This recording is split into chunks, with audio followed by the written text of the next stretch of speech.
My name is Janice Gonzalez, 36 years old. My father once told me I was the cash cow, not the achiever. That was 12 years ago, the day I dropped out of college to work 3 jobs so my sister could become a doctor. 75 hours a week, $3,200 a month, sent home like clockwork. They never asked how I was. They never asked if I had enough to eat. 5 years of that. 5 years of being invisible while Victoria got everything: the tuition, the summers abroad, the family pride. They don't know what I did with the other 7 years. They don't know where I've been working the last 4 years. And in about 6 hours, when Victoria walks into her first complex trauma case as primary operator, she's going to see exactly who's been holding the instruments on the other side of the table. That's when everything they thought they knew about their cash cow daughter falls apart. Let me take you back to where this started. December 2013. I was 24 years old, senior year at UT Austin, engineering major with a 3.6 GPA. I came home for winter break expecting cookies and questions about finals. Instead, my parents sat me down at the kitchen table. Victoria was 18, sitting quiet in the corner chair. She'd just graduated high school that May. There was a blue acceptance letter stuck to the fridge with a magnet: UT Austin, biology program, pre-med track. The kind that costs money. My father's coffee cup was still steaming. The corner of the table had that chip in it from when I was 7 and dropped a plate. Normal things. Except nothing about that conversation was normal. "We need to talk about Victoria's future," Dad said. Daniel Gonzalez, construction foreman, 51 years old at the time, hands like leather from 30 years of work. "She's gifted. College costs money. You're doing fine, almost done. But Victoria, she could be a doctor. We need you to help." I remember looking at the acceptance letter, looking at Victoria, looking back at my father. Help how? My mother. Carmen, hospital housekeeping manager, the kind of woman who took double shifts without complaints. He didn't meet my eyes when she said it. Quit school, get a job, just for a few years. Just for a few years. I looked at Victoria, waiting for her to say something, waiting for her to tell them this was insane. She looked down at her hands. 18 years old. She said nothing. 3 days later, I was in the registrar's office at UT Austin filling out withdrawal forms. The academic advisor was a woman named Ms. Holland. She had reading glasses on a chain and a nameplate that said academic counseling. "You have a 3.6 GPA in engineering," she said, looking at my transcript. "You're 1 semester away from graduating. Are you absolutely sure about this?" I signed the form. Student ID 501836229. Yellow paper, official university seal at the top. "It's a family thing," I said. "I have to." Ms. Holland slid the form into a folder. "Good luck out there." I walked past the library on my way out. Saw my classmates through the windows, studying for finals. Laptops open, textbooks stacked. I kept walking. Turned in my dorm key to the RA that afternoon. She said the same thing. "Good luck out there." I didn't feel lucky. The next week, I interviewed at 3 places. Riverside Logistics, a warehouse operation on the east side of San Antonio. Clean Pro Services, a commercial cleaning company. Sterling Catering, weekends and events. I got hired at all 3 within 5 days. The warehouse supervisor was a guy named Tommy Reeves. 50-something, gray beard, safety vest with reflective strips. He looked at my application: college dropout, no experience, desperate, and asked one question. "Can you lift 50 pounds? "Yes." "Can you do it 300 times a shift?" "I'll learn." He hired me on the spot. 40 hours a week, $11.50 an hour, 5 a.m. start time. I got a yellow safety vest and steel toe boots from the supply closet. CleanPro gave me blue microfiber towels and a bottle of industrial cleaner. Night shift, 9 p.m. to 3 a.m., office buildings downtown. 20 hours a week, $10 an hour. Sterling Catering gave me a white button-up shirt and black slacks. Weekends, weddings, and corporate events. 15 hours a week, $12 an hour plus tips if we were lucky. I made a spreadsheet that week. 75 hours total. Color-coded by job. Green for warehouse, blue for cleaning, white for catering. I calculated my take-home after taxes. About $3,400 a month if I didn't miss a shift. Victoria's college tuition was $1,200 a month.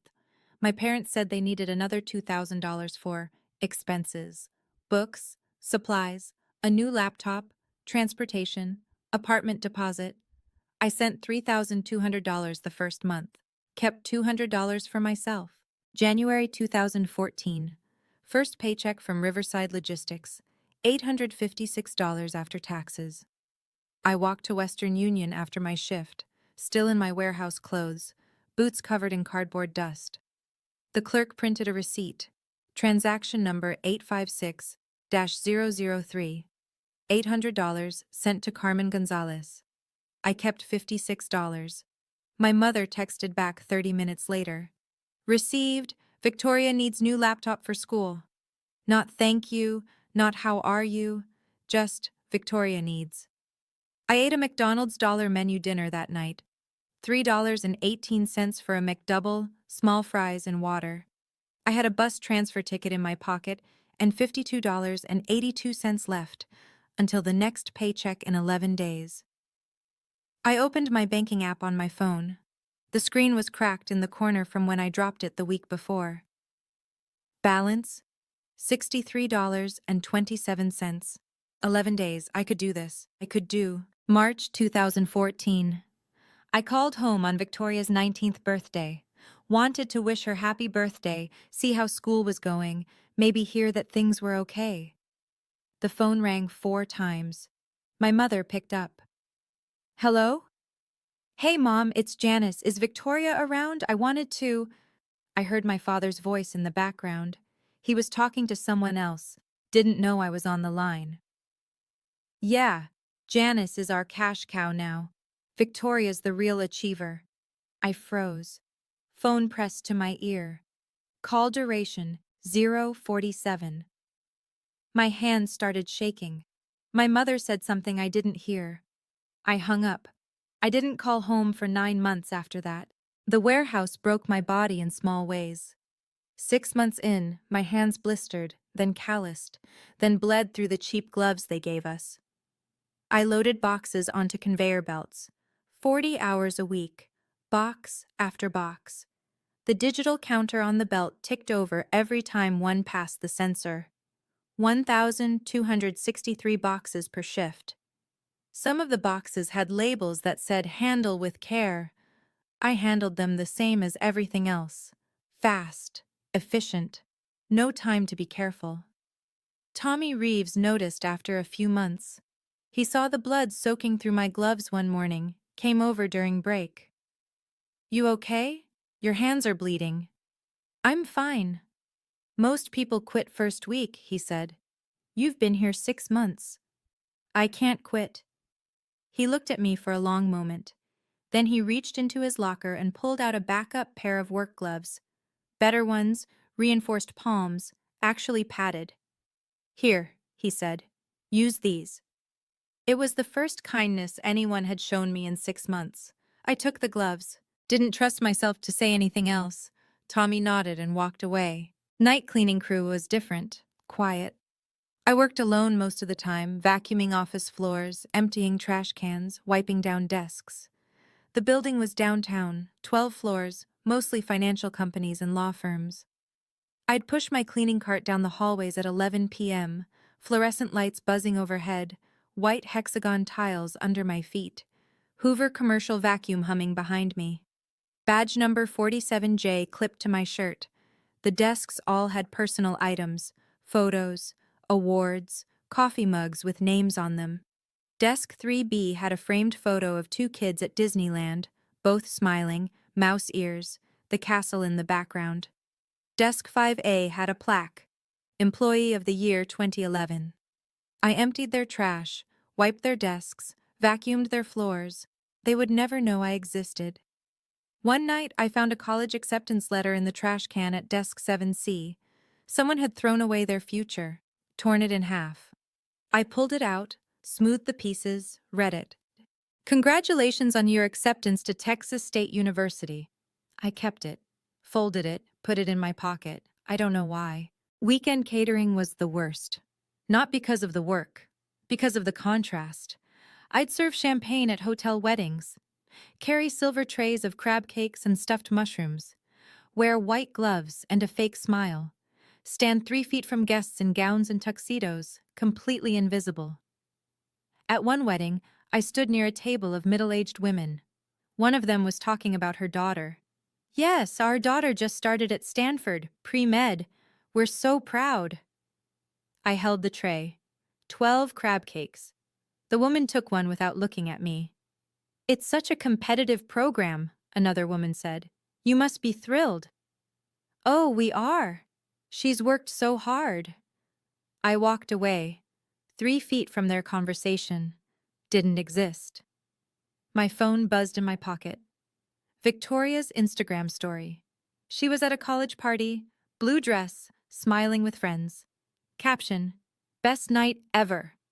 I put my phone away. Picked up another tray. I lived in a 3-bedroom apartment with 2 roommates. Grace Sullivan, a waitress in her late 20s, and another girl who worked retail and was never home.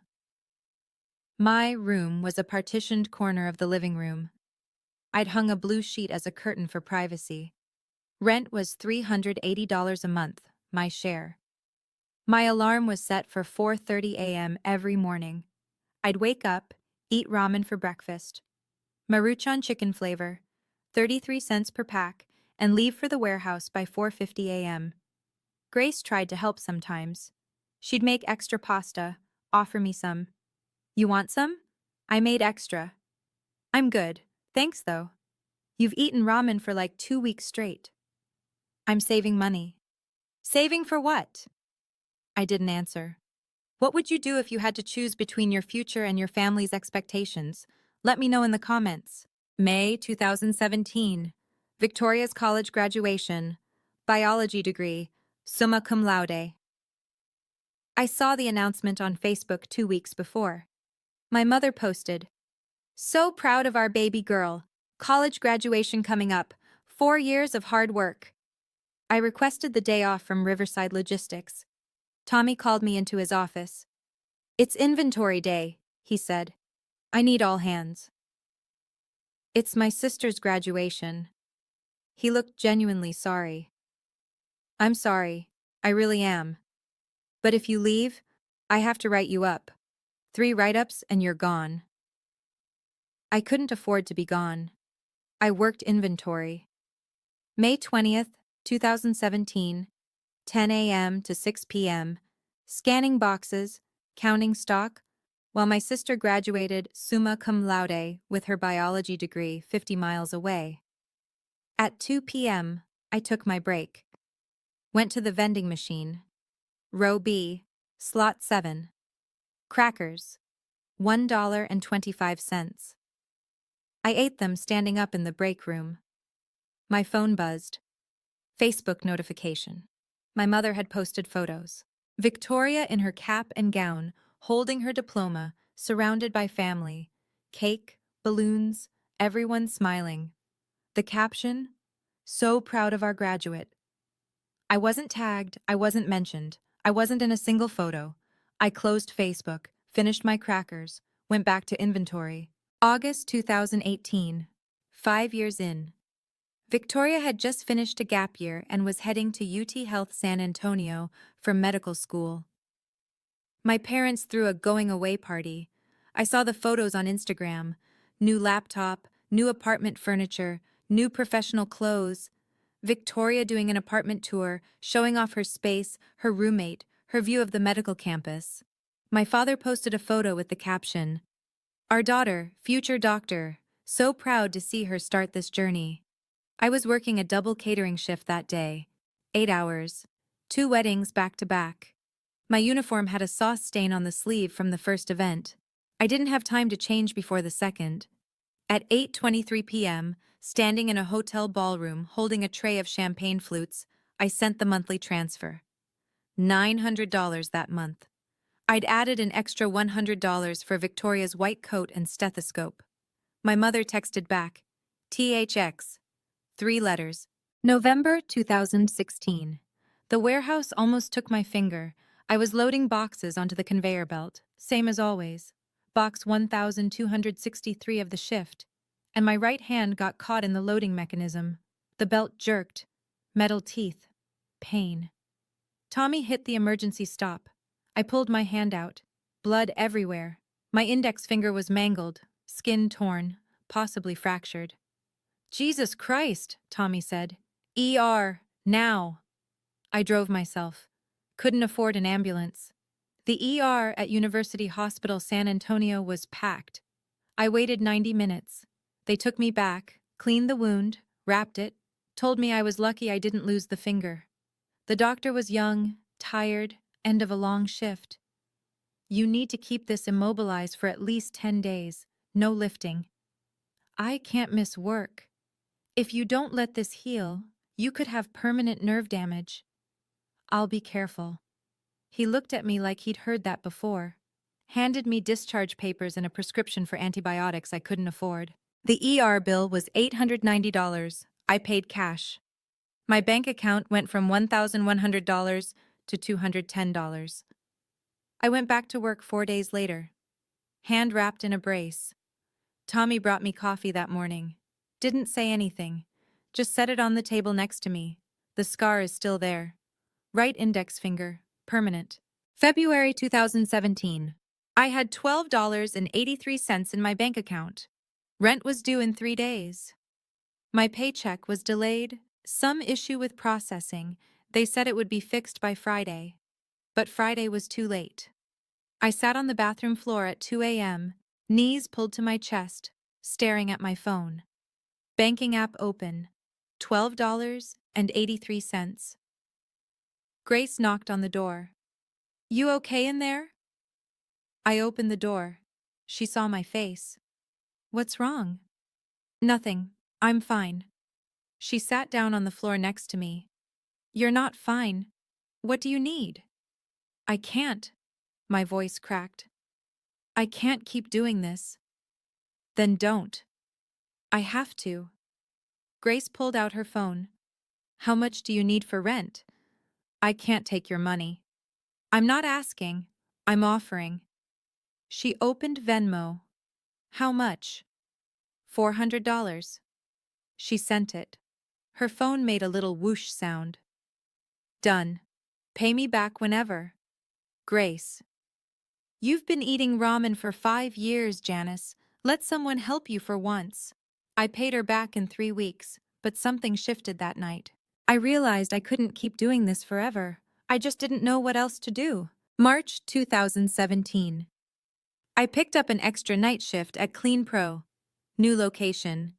University Hospital San Antonio, the big trauma center downtown. They needed someone to clean the ER floors, 11 p.m. to 7 a.m., 6 nights a week. I took it. My first shift, I was scrubbing the hallway outside the trauma bays at 2:30 a.m. Floor buffer humming, white hexagon tile, smell of disinfectant and blood. The ER was quiet for once. Just the sound of monitors beeping from behind closed doors. A woman came out of OR3. Trauma surgery scrubs, green, splattered with blood. She looked exhausted. 45 maybe. Dark hair pulled back. ID badge. Dr. Elena Bradford, head of trauma surgery. She saw me kneeling on the floor, scrubbing. She stopped. You're new here. I looked up. Started this week. She glanced at the medical chart in her hand, then at me, then back at the chart. She frowned. You read that? She pointed to a patient chart I'd accidentally picked up, thinking it was trash. Oh no, sorry, I thought it was. You were reading it upside down, correctly. I didn't know what to say. I set the chart down. She studied me for a moment. The ER clock on the wall showed 2:47 a.m. Trauma surgery scrubs, floor buffer still humming in the background. What's your name? I hesitated. Janice? She nodded, walked away. I didn't think about that moment again until 2 weeks later. Dr. Bradford saw me again. Same hallway, 3 a.m., same floor buffer. This time she stopped and actually talked. What were you studying? I looked up from the floor. Excuse me? Before this, you said you're new. What were you doing before? I was in college, engineering. Didn't finish. Why not? Life happened. She leaned against the wall, arms crossed. That's a shame. You seem sharper than half the med students rotating through here. I didn't know how to respond to that. I went back to scrubbing. She pushed off the wall, walked toward the break room, stopped, turned back. There's a coffee pot in the break room. It's terrible coffee, but it's free. Help yourself. That was it. She left. At 3:15 a.m., I took my break, went to the break room, poured burnt coffee into a styrofoam cup. The vending machine hummed in the corner. Dr. Bradford came in, poured her own coffee, sat down across from me. You ever think about going back to school? I can't afford it. There are programs, financial aid, loans.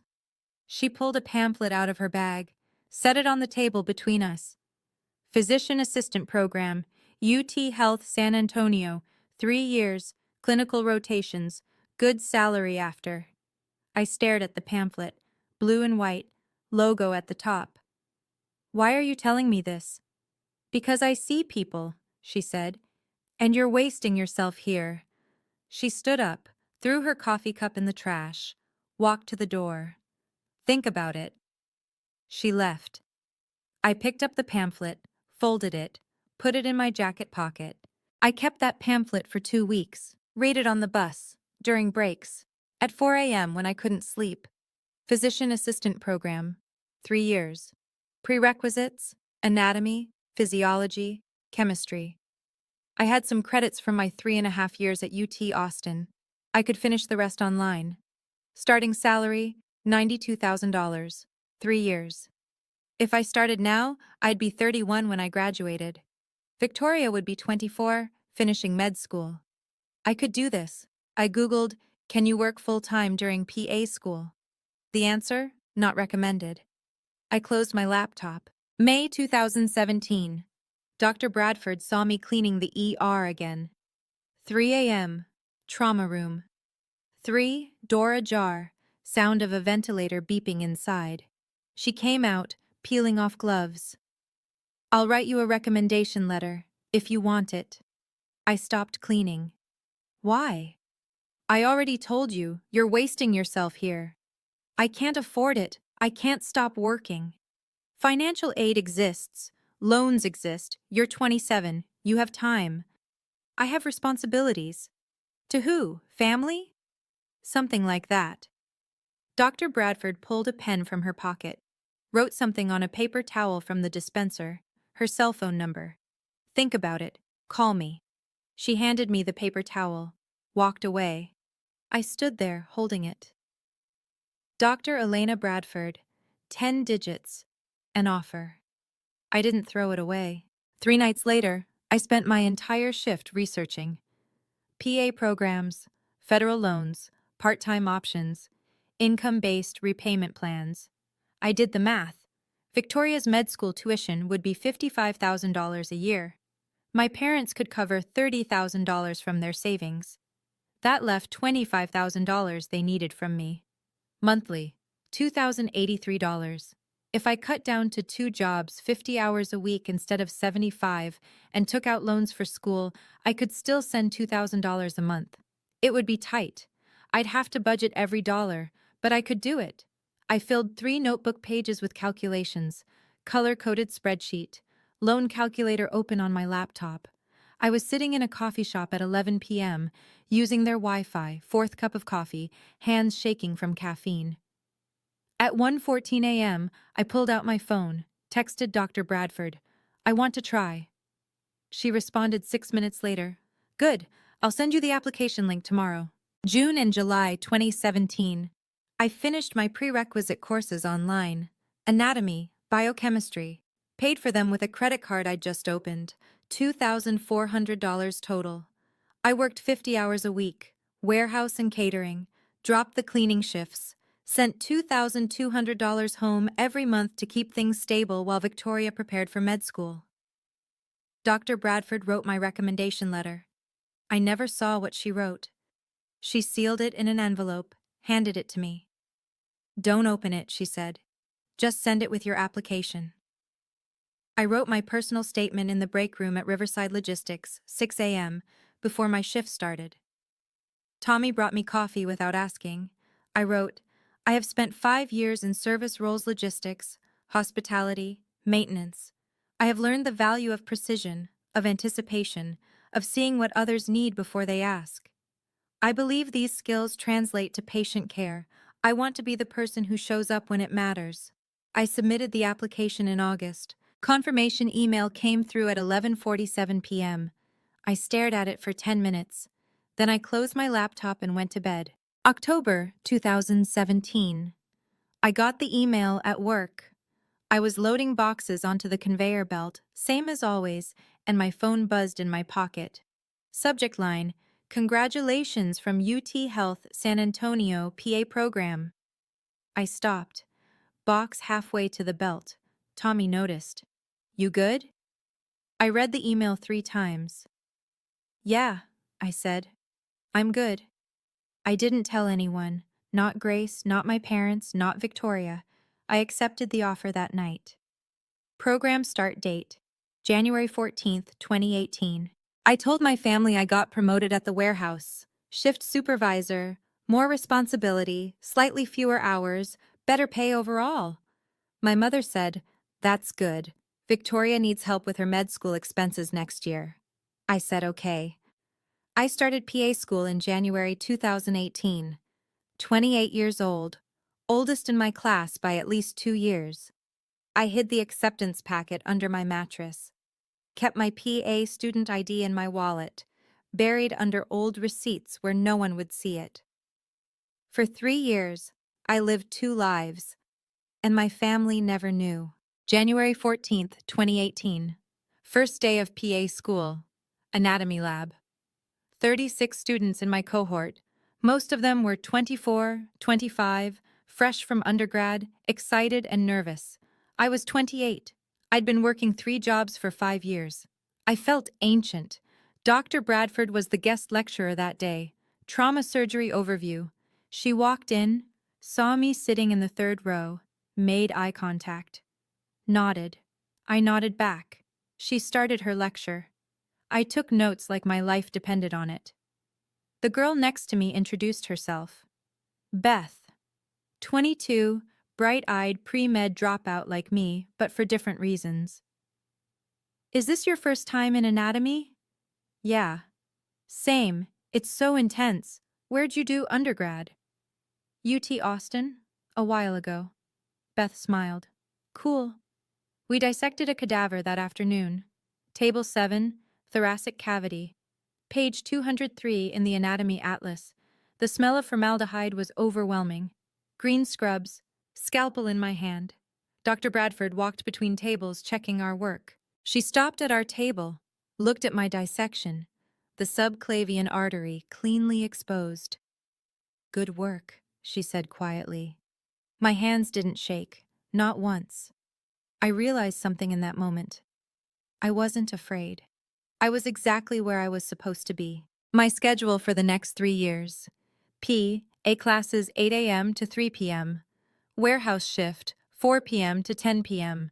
Sleep 11 p.m. to 6 a.m. Weekends, catering gigs when I could get them. I studied on the bus, during lunch breaks, in the warehouse break room with my textbook propped against my locker. I highlighted pharmacology notes while eating vending machine sandwiches. Energy drinks became a food group, 3 per day. My hands trembled from caffeine half the time. Beth and the other students would invite me out. Happy hour. Study groups at bars. "You coming?" "Can't, I have work." "Again? You work like every night?" "Yeah." They stopped asking after a while. I fell asleep in pharmacology class once. Second year, February 2019. I'd worked a double shift the night before warehouse and an emergency catering gig at 3 hours of sleep, Came to class running on Red Bull and desperation. Professor was lecturing on beta blockers. My head dropped. I jerked awake to Beth nudging my shoulder. The professor noticed. Didn't call me out during class. Afterward, she pulled me aside. You okay? I'm fine, sorry. You work nights? Yeah. She looked at me for a long moment. Get some rest. You can't learn if you're unconscious. I nodded. Went to my next shift. March 2018. Victoria got her acceptance to UT Health San Antonio Medical School. 4 years MD program, starting fall 2018. The family group chat exploded. 47 unread messages in an hour. My father. Victoria got into med school. Our daughter, the doctor. My mother. I'm crying, so proud. Victoria. Thanks, everyone. I muted the notifications. I was in the library studying for my PA program finals, pharmacology exam in 2 days. I had 891 pages left to review. I didn't respond to the group chat. May 2021. 2 graduations, same month. Victoria graduated from medical school with her MD ceremony on Saturday, May 22nd. My parents threw a party. 40 people. Cake, balloons, celebration. I graduated from PA school on Friday, May 21st. Navy blue gown. Ceremony at 2 p.m. I sat in the audience with my cohort. Beth's family was there. Parents, siblings, grandparents, everyone cheering when she walked across the stage. When they called my name, Janice Gonzalez, PAC. I walked across alone, shook the dean's hand, received my diploma. Dr. Bradford was there. She found me afterward in the lobby. You did it. 3 years working full-time. That's extraordinary. I almost didn't make it. But you did. That's what counts. She handed me a card. Blue envelope. Inside. Outstanding Achievement in Clinical Excellence. Signed by her and the program director. I'm proud of you, she said. I couldn't speak. I just nodded. Dr. Bradford hugged me, first hug I'd received in years. I went home, set my diploma on my desk, took a photo of it with my phone timer, solo graduation photo. Just me, the diploma, the plain wall of my bedroom. That night, I saw Victoria's Instagram. Family photo, 50 people, cake with Dr. Victoria Gonzalez, written in frosting. My mother's caption, so proud of my baby girl. I closed Instagram, deleted the app. I didn't need to see that anymore. See, Dr. Bradford offered me a job 2 weeks later. Surgical PA, trauma department, University Hospital San Antonio. Starting salary, $92,000 a year. Health insurance, benefits. I want you on my team, she said. Trauma, you've seen enough suffering, now you get to fix it. When do I start? 2 weeks, June 1st. I gave notice at all 3 jobs, called Riverside Logistics first. Tommy answered. Gonzalez, what's up? I'm putting in my 2 weeks. Silence. Then, you found something better? Yeah, I did. Good for you, kid. You deserve it. I called Clean Pro, called Sterling Catering, same conversation, 2 weeks. For the first time in 7 years, I would only work 1 job. June 1st, 2021. First day as a PA. 32 years old. I walked into University Hospital wearing scrubs, stethoscope around my neck, ID badge clipped to my collar. Janice Gonzalez, PAC. Dr. Bradford met me in the trauma bay. Ready? Yeah. Good. We have a GSW coming in. 22-year-old male. You're with me. We ran the case. I assisted. Watched Dr. Bradford work. Learned. My hands were steady. My mind was clear. Afterward, she looked at me. You were made for this. I nodded. I knew. June 2021. Victoria started her residency. General surgery program. Same campus. UT Health San Antonio. Same hospital where I worked. I requested a name badge with my full legal name variant, J. Gonzalez Martinez, PAC, using my mother's maiden name as a hyphenate. Different enough that if Victoria ever saw it, she wouldn't make the connection immediately. I studied the campus map, planned my routes, used the back stairwells, ate lunch at odd hours, avoided the resident areas. I saw her once in the cafeteria. October 2021, 2 p.m. I was grabbing a late lunch. She walked in with other residents, scrubs, stethoscope, laughing about something. I turned around, left, threw my food away, ate a vending machine sandwich in my car. I wasn't ready to see her yet. My first major trauma case was October 12, 2021, 3 a.m. MVA, multiple vehicle collision, patient coding on arrival. Dr. Bradford was lead surgeon. I was first assist.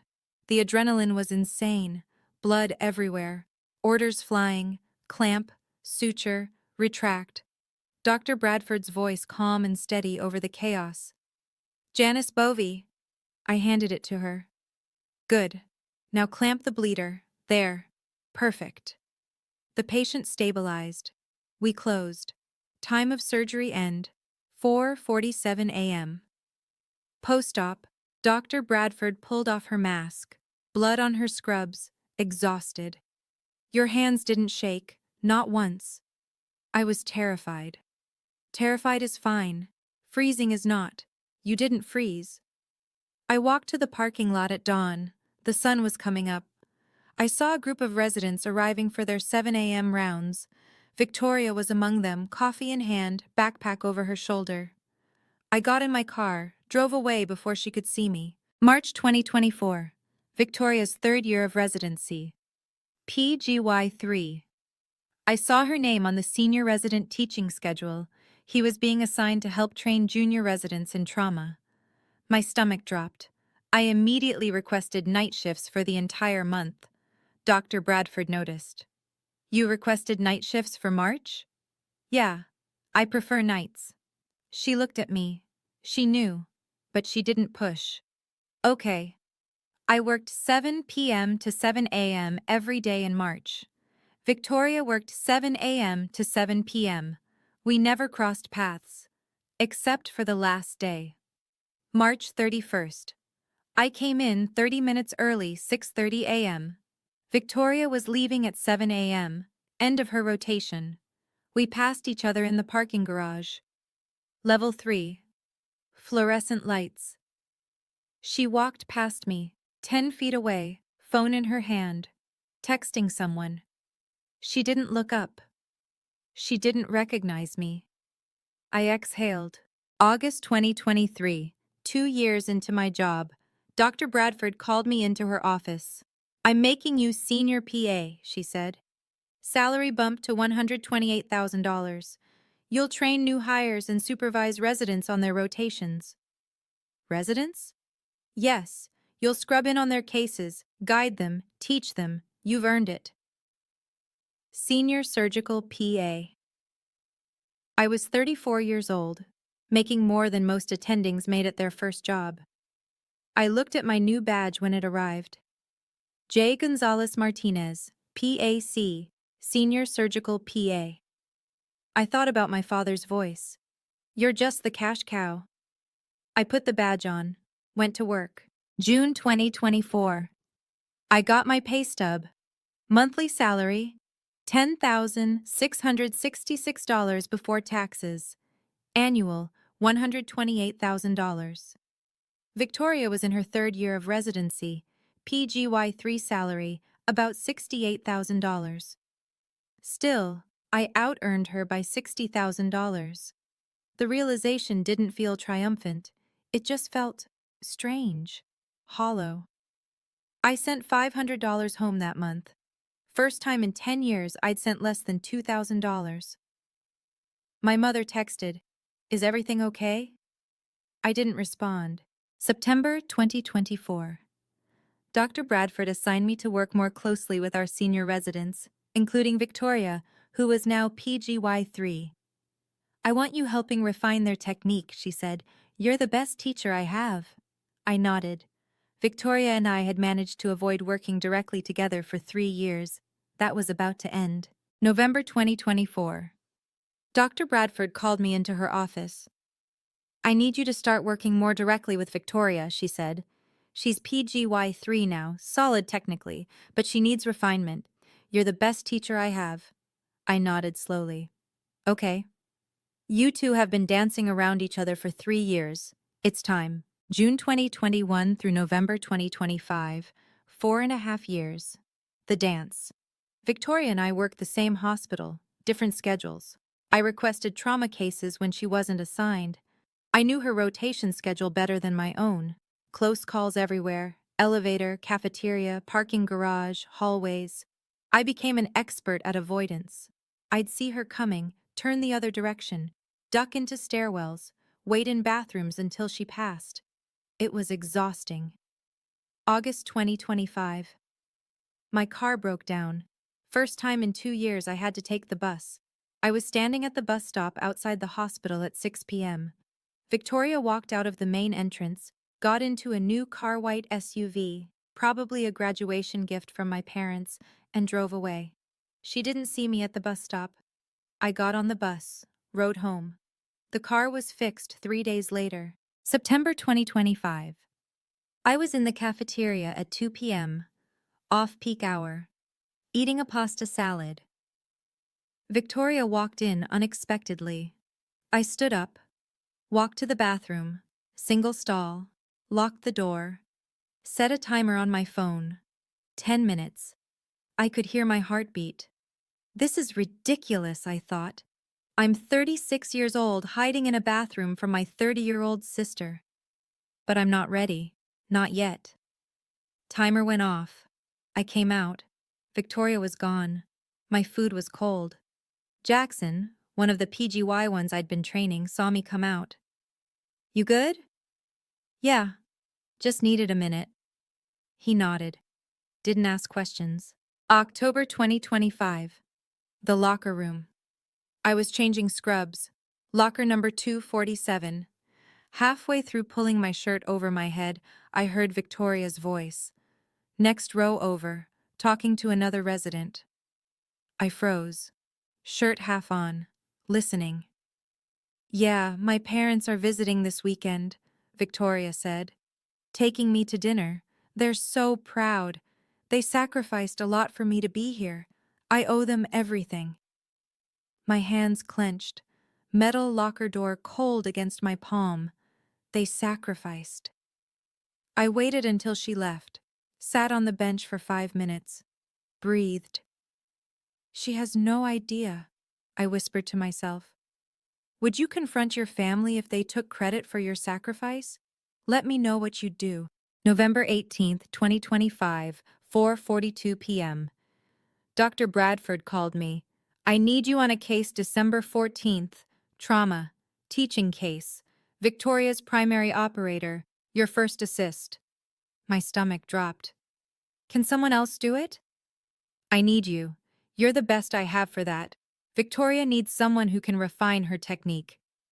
"She doesn't know who I am." "I know." Dr. Bradford's voice was gentle. "But she will after this case." Silence. "What if she—" "She'll handle it. And so will you." The call ended. I stared at my calendar. December 14th, 26 days away. I spent November building a folder. Manila folder, worn at the edges. Inside, Western Union receipts, 2014 to 2018, every $3,200 transfer, 60 receipts total, pay stubs from all 3 jobs, warehouse, cleaning, catering, my PA school diploma, May 2021, certificates, outstanding clinical excellence, senior surgical PA, photos. Me in the OR, scrubbed in, assisting Dr. Bradford. Dated 2023. Dr. Bradford's recommendation letter from 2017. I'd kept a copy. Current pay stub. November 2025. $128,000 annual salary. I didn't know why I was building this folder. Maybe to prove I existed. Maybe to prove I succeeded. Maybe just to show them I wasn't the cash cow anymore. I put the folder in my car. December 14th. I'd bring it, just in case. December 13th, 2025, 11 p.m. I was at the hospital reviewing the chart for tomorrow's case. Patient, male 34 years old, MVA, internal bleeding, suspected splenic rupture, CT showed grade 3 laceration, exploratory laparotomy likely, good teaching case, clear pathology, manageable complexity, perfect for a PGY3 primary operator. Victoria was listed as primary operator, PGY3, capable but still learning. This would be her first time leading a complex trauma case start to finish. Chart number 25-8903. CT scan images clipped to the front.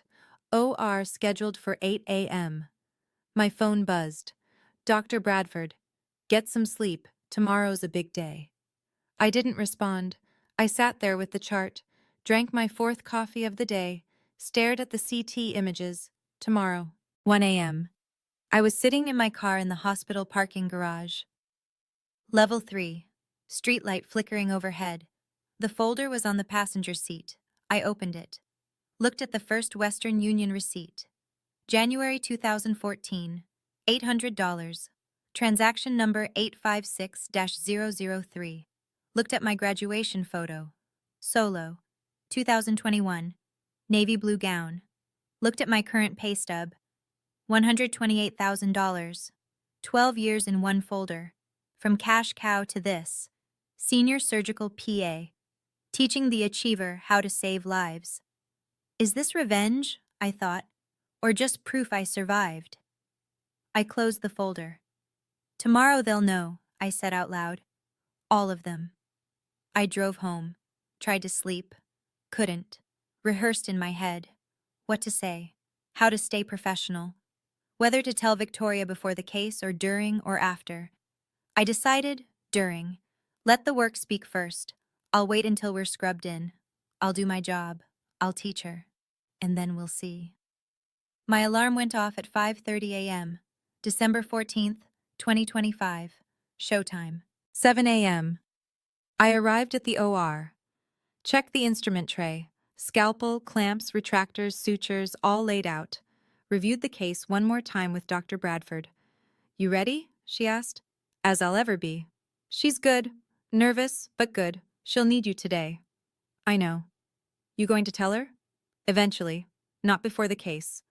Dr. Bradford nodded. Fair enough. The anesthesia machine hummed in the background.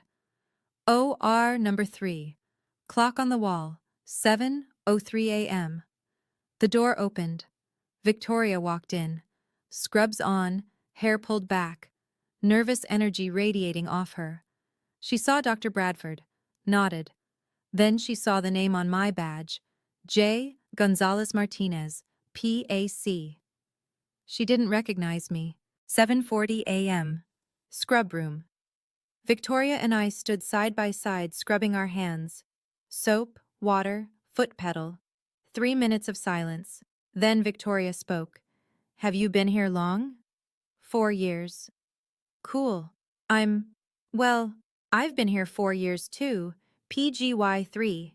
But this is my first time as primary on something this complex. Her voice was tight, anxious. I know. I'm so nervous. What if I mess up? I kept my voice calm, measured, professional. You won't. Dr. Bradford wouldn't put you on this case if she didn't think you could handle it. Victoria exhaled. Thanks. That helps. Her hands were shaking slightly. Mine were steady. We finished scrubbing, walked into the OR, patient on the table, anesthetized, draped, sterile field ready. Dr. Bradford stood on the patient's right side, nodded to us. Let's begin? Victoria gowned up, gloved, stepped to the table, Dr. Bradford on her right. I entered from the scrub room, fully gowned, and walked to Victoria's left, first assist position. Victoria looked up. Our eyes met over our masks. For the first time, she really saw me. Her breath caught. Recognition started to dawn. Wait, she whispered. Do I know you? I kept my voice calm, professional. Hi, Victoria. Her eyes went wide. Janice? Dr. Bradford's voice cut through. Let's focus. We have a patient. The OR lights were blinding. Patient draped in blue. Surgical field sterile. Heart monitor beeping. 78 beats per minute. Clock, 8:02 a.m. Victoria's hands froze. I spoke quietly. Scalpel. The nurse handed it to me. I handed it to Victoria. Make the incision. I'll guide you. Victoria's hand was shaking. The scalpel trembled in her grip. I placed my gloved hand over hers. Sterile to sterile. Steady pressure, midline incision, xiphoid process to pubic symphysis. I'm right here. Her voice was tight, barely controlled. I can't. Yes, you can. Breathe. I've done this 200 times, trust me. Dr. Bradford's voice, calm and steady. Listen to Janice. She's the best first assist I have. Victoria took a breath, steadied herself.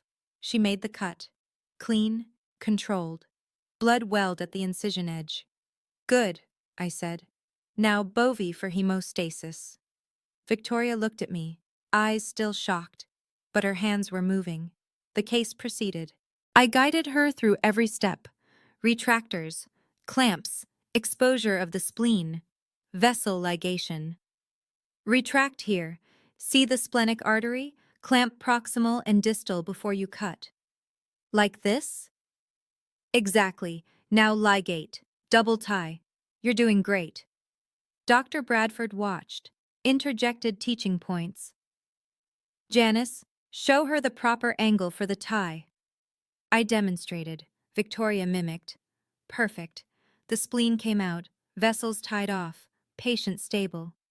Dr. Bradford. Excellent work, Dr. Gonzalez. Janice, excellent assist as always. Closure. I walked Victoria through it. Fascia layer, subcutaneous layer, skin. Her hands were steadier now, muscle memory kicking in. Fascia first, running suture, 0 PDS, full thickness. Victoria's voice was quieter now. How do you know all this? Practice, lots of practice. Final skin staple placed.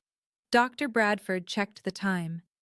Time of closure, 10:47 a.m. Well done, everyone.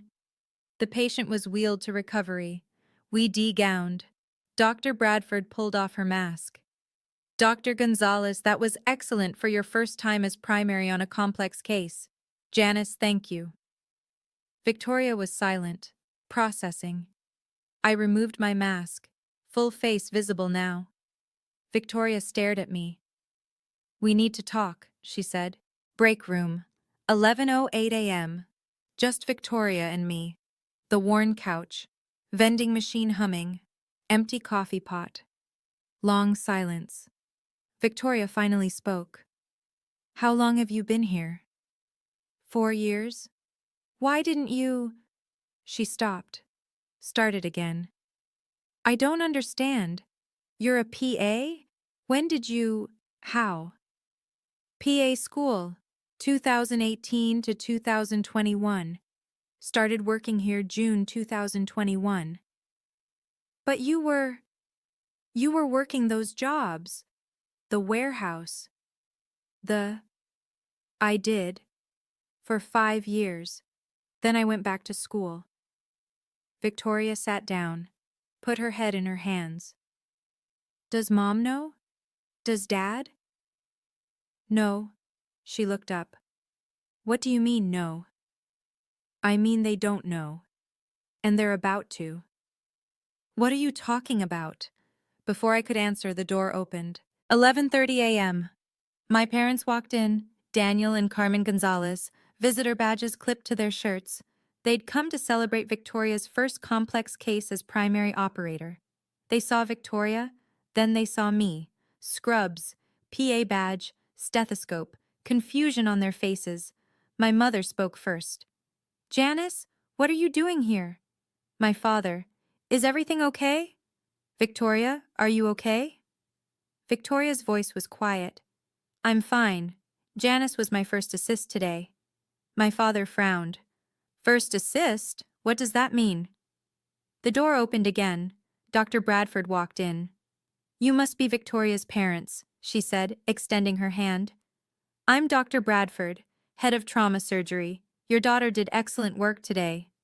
My parents shook her hand, still confused. Dr. Bradford gestured to me. "And Janice here is my senior PA. She's been training our residents for years. Victoria was lucky to have her today." My mother's face, pure confusion. "Janice is a PA?" "Yes," Dr. Bradford said. "One of the best. We couldn't run this department without her." My father turned to me. "When did this happen? How long have you been here?" I pulled the manila folder from my bag, set it on the table. 4 years.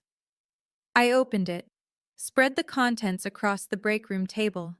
Pay stubs, diploma, certificates, photos, Western Union receipts, yellowed and creased. "I've been here 4 years," I said. My voice was calm, controlled. "PA school, 2018 to 2021. Started working here June 2021. 4.5 years total." My father picked up a pay stub.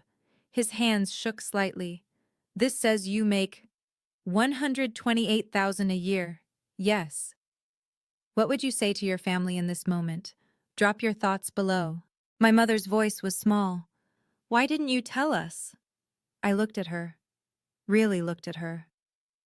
"Because I spent 5 years being invisible. I sent you $3,200 a month, worked 75 hours a week, ate ramen, slept 4 hours a night, and you called me the cash cow." My father started to speak. "We didn't." "Yes, you did. You said it to my face. December 2013. Kitchen table. You said Victoria could be a doctor and I needed to pay for it. You said she was the achiever. I was just support." The room was silent except for the vending machine humming. "So I became support," I continued. "The best damn surgical support this hospital has." My father looked defensive. "We never meant—" "You said it on the phone. March 2014. I called to wish Victoria happy birthday. You were talking to someone. You said, 'Janice is our cash cow. Victoria's the real achiever.' I heard you." My mother put her hand over her mouth. Victoria was crying quietly. "Janice, I didn't know. I swear I didn't know." I turned to her. My voice softened. "I know you didn't. That's not your fault." Then I looked back at my parents. "But you did. You knew exactly what you were asking me to give up.